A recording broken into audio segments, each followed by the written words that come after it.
اعوذ باللہ من الشیطان الرجیم بسم اللہ الرحمن الرحیم۔ السلام علیکم۔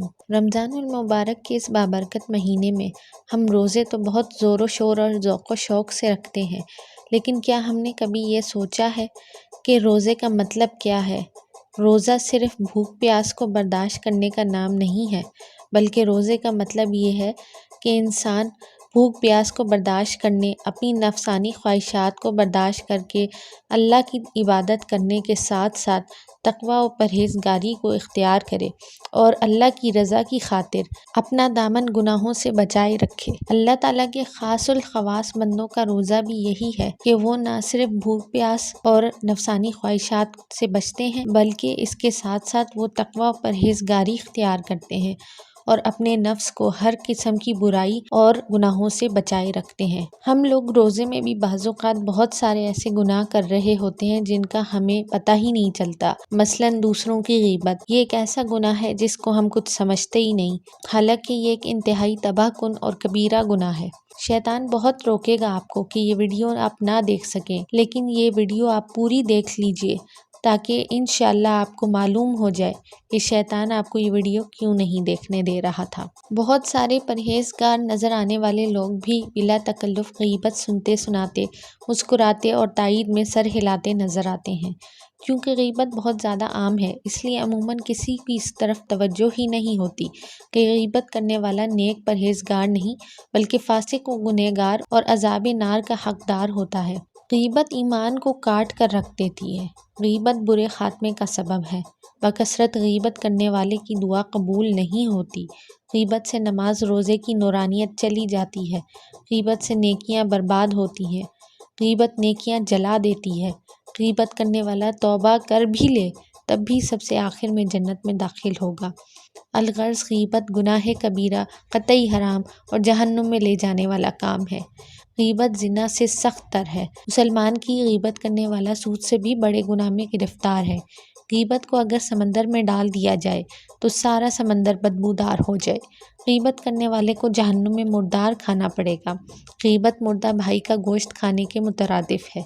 غیبت کرنے والا عذاب قبر میں گرفتار ہوگا۔ غیبت کرنے والا تانبے کے ناخنوں سے اپنے چہرے اور سینے کو بار بار چھیل رہا ہوگا۔ غیبت کرنے والے کو اس کے پہلوؤں سے گوشت کاٹ کاٹ کر کھلایا جا رہا ہوگا۔ غیبت کرنے والا قیامت میں کتے کی شکل میں اٹھایا جائے گا۔ غیبت کرنے والا جہنم کا بندر ہوگا۔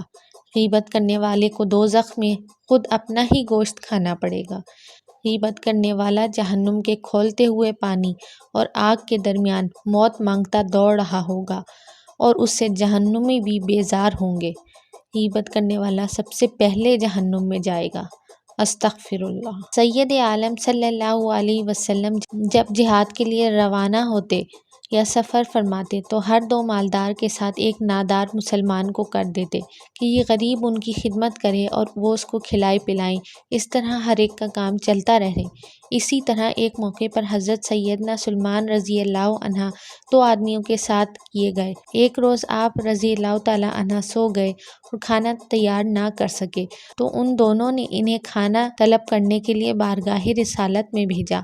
سرکار مدینہ صلی اللہ علیہ وسلم کے خادم مطبخ یعنی باورچی خانے کے خادم سید حضرت سیدنا اسامہ رضی اللہ تعالیٰ عنہ تھے۔ ان کے پاس کھانا ختم ہو چکا تھا، لہٰذا انہوں نے کہا میرے پاس کچھ نہیں۔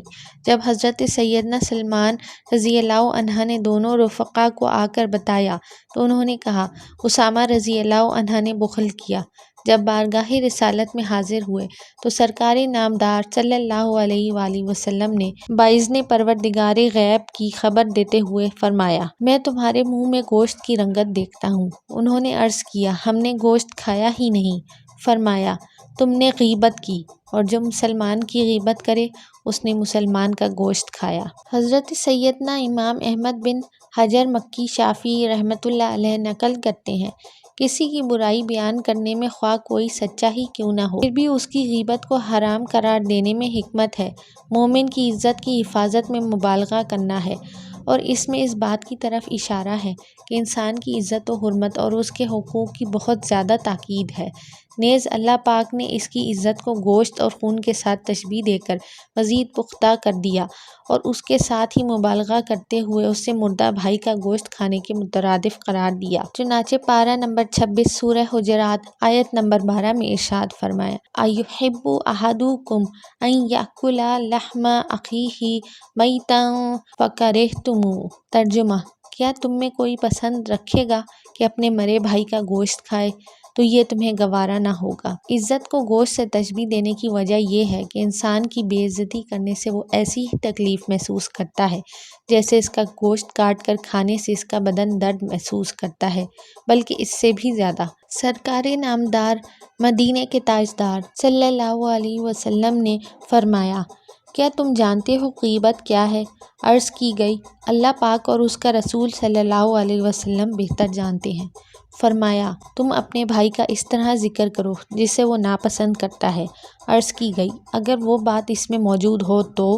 فرمایا، جو بات تم کہہ رہے ہو اگر وہ اس میں موجود ہو تو تم نے اس کی غیبت کی، اور اگر اس میں نہ ہو تو تم نے اس پر بہتان باندھا۔ حکیم الامت حضرت مفتی احمد یار خان رحمۃ اللہ علیہ فرماتے ہیں، غیبت سچے عیب بیان کرنے کو کہتے ہیں اور بہتان جھوٹے عیب بیان کرنے کو۔ غیبت ہوتی ہے سچی مگر ہے حرام۔ علماء کرام رحمۃ اللہ علیہ فرماتے ہیں، انسان کے کسی ایسے عیب کا ذکر کرنا جو اس میں موجود ہو غیبت کہلاتا ہے۔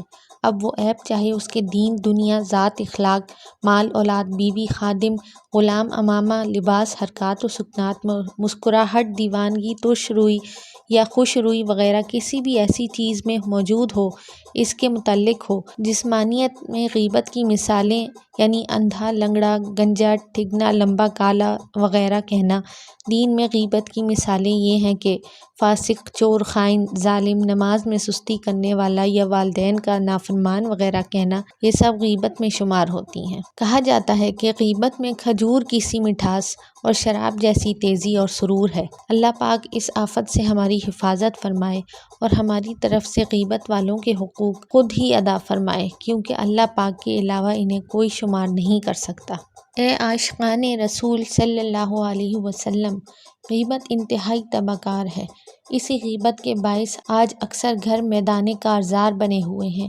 خاندانوں اور برادریوں میں، محلوں اور بازاروں میں، عوام و خاص کے اکثر طبقوں بلکہ سنت کی خدمت کا جذبہ رکھنے والے متعدد افراد کے درمیان بھی اسی غیبت کے باعث نفرت کی منحوس دیواریں قائم ہیں۔ آہ، مرنے کے بعد نازک بدن غیبت کا ہولناک عذاب کیسے برداشت کر سکے گا؟ سنو سنو، اللہ کی عطا سے غیب کی خبریں دینے والے پیارے آقا صلی اللہ علیہ وسلم کا فرمان عبرت نشان ہے۔ معراج کی رات میں ایسی عورتوں اور مردوں کے پاس سے گزرا جو اپنی چھاتیوں کے ساتھ لٹک رہے تھے، تو میں نے پوچھا، اے جبرائیل، یہ کون لوگ ہیں؟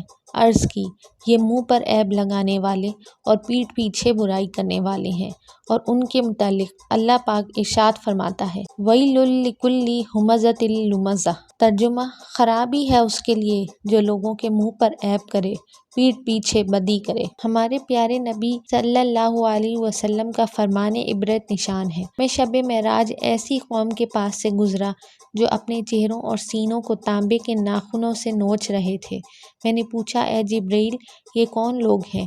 کہا، یہ لوگوں کا گوشت کھاتے یعنی غیبت کرتے تھے اور ان کی عزت خراب کرتے تھے۔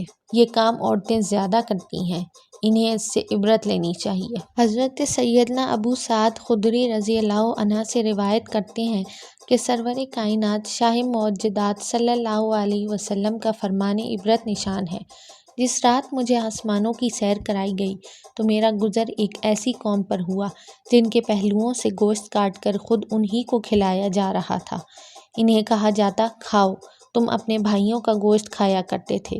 میں نے پوچھا، اے جبرائیل، یہ کون ہیں؟ عرض کی، آقا، یہ لوگوں کی غیبت کیا کرتے تھے۔ حضور نبی کریم صلی اللہ علیہ وسلم کا فرمان عظیم ہے، جو دنیا میں اپنے جس بھائی کا گوشت کھائے گا یعنی غیبت کرے گا، وہ قیامت کے دن اس کے قریب لایا جائے گا اور اس سے کہا جائے گا، اسے مردہ حالت میں بھی کھا جس طرح اسے زندہ کھاتا تھا۔ پس وہ اسے کھائے گا اور تیوری چڑھا لے گا یعنی منہ بگاڑے گا اور سخت تکلیف کی وجہ سے شور و غل مچائے گا۔ اے عاشقان رسول صلی اللہ علیہ وآلہ وسلم، غیبتوں اور گناہوں بھری باتوں سے رشتہ توڑیے اور اللہ کریم کی یاد اور پیارے مصطفیٰ صلی اللہ علیہ وسلم کی سنتوں سے رشتہ جوڑیے۔ خوب درود و سلام کیجیے، زبان کا استعمال کیجیے اور خوب تلاوت قرآن پاک کیجیے اور ثواب کا ڈھیروں خزانہ حاصل کیجیے۔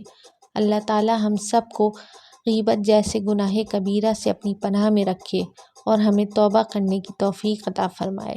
آمین ثم آمین یا رب العالمین۔